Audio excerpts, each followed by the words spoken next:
Hey Team Numis Canada, welcome to Numis Canada with Bruce. And today we'll go into the history behind one of the state quarters. And today we are focusing on the Tar Heel State, which joined Confederation in 1789. If you don't know which state that is, it's North Carolina. North Carolina is a Tar Heel state, and we'll get into that right after this.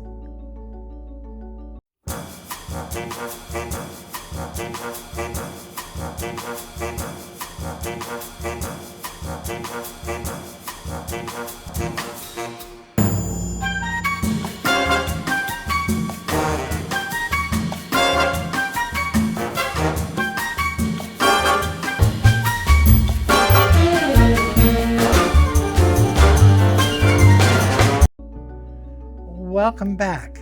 So we'll get into that, and we have the Tar Heel State, which is the next episode in the State Quarter series, and it is North Carolina right here, and it joined Confederation in 1789. And there is the state seal, and I'll give you a colorized photo of that.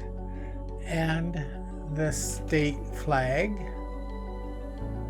for North Carolina, and this lovely picture of the lighthouse in a sunset. This is the Cape Hatteras Lighthouse, located on the outer banks of the Northern Carolina coast. Built in 1870, it is the tallest lighthouse in the United States. So how cool is that?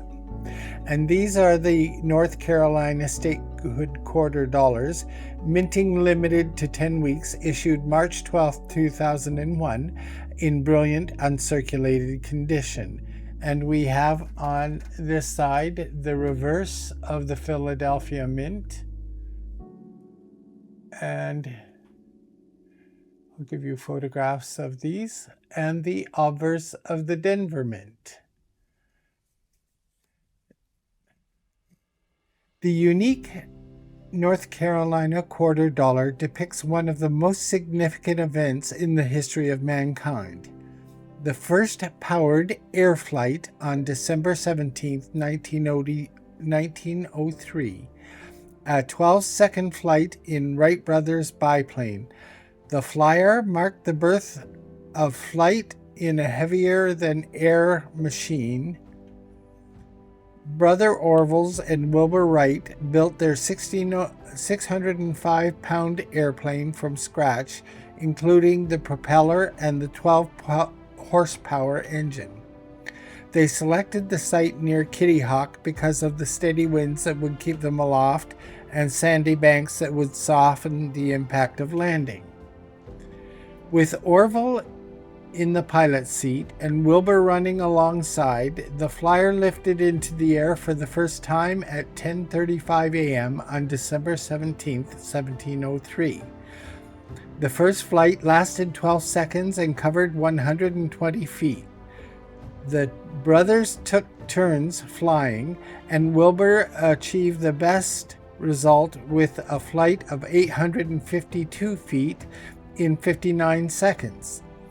The site of their first flight is now the Wright Brothers National Memorial and is administered by the National Park Service. A replica of the original Wright flyer and 60-foot tall granite monument at the top of Kill Devil Hills commemorate the Wright brothers' achievement. And at the bottom it states that North Carolina entered the Union on November 21st, 1789. And we turn this over, and we have the opposite sides of these coins with the obverse of the Philadelphia and the reverse of the Denver. And how cool is that? In 1857, more than 100 colonists established the first established settlement on Roanoke Island off the coast of what is now North Carolina. However, the settlers mysteriously disappeared, and it was not until 1663 that the Carolina colony was founded, named after King Charles I, Carolus in Latin, Though in early life North Carolina was harsh, there were about 300,000 settlers by 1775. North Carolina supported the colony's quest for independence from British rule, and the state's Congress was the first to instruct the delegates to vote for the Declaration of Independence in 1776. The first gold rush in American history took place in North America, The first gold rush in American history took place in North Carolina. Gold was discovered near Charlotte in 1799, and thousands flocked to the region in the early 1800s in search of their fortunes. But by 1850, the state had lost about 25% of its residents to westward migration. North Carolina was the last state to secede and join the Confederate States of America in the Civil War. 11 major battles took place in that state, and 6 Confederate soldiers came from North Carolina. The state also lost more men in the war than any other state. North Carolina was readmitted into the Union in 1868. After the war, agriculture remained the state's main industry. However, by the turn of the century, furniture, textile, railroad industries brought prosperity back to the state. Despite hardships brought on by the Great Depression, North Carolina became the leading manufacturer in the South in the first half of the 20th century. In 1937, Cape Hatteras National Seashore became the first national seashore authorized by Congress. It stretches for about 70 miles and is home to the tallest lighthouse in the United States. During World War II, North Carolina was home to over 100 military installations.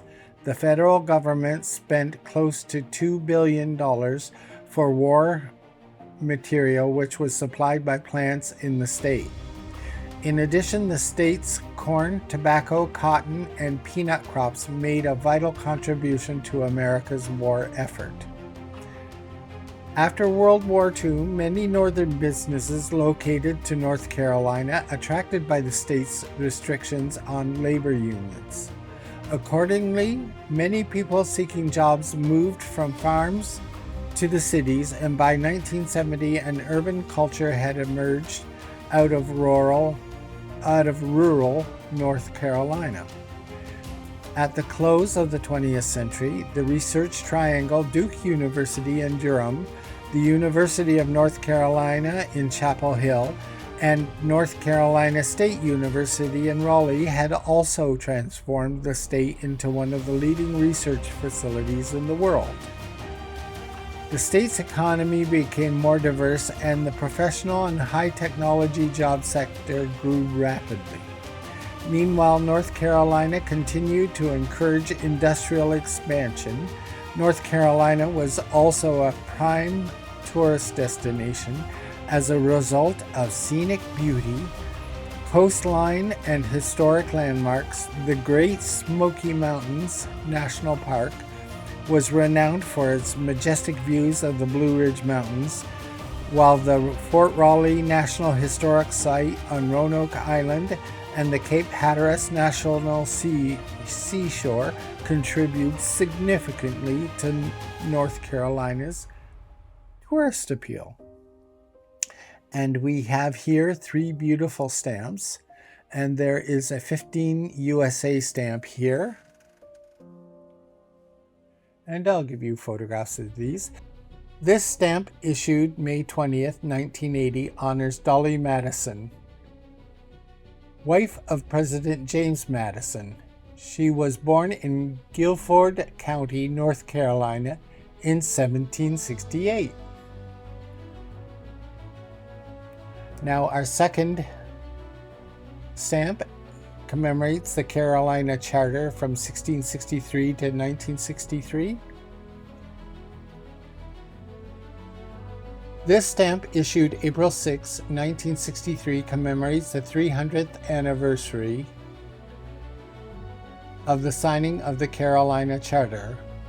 With the charter, King Charles II of England granted the Carolina colony to 8 of his favored nobles in 1663.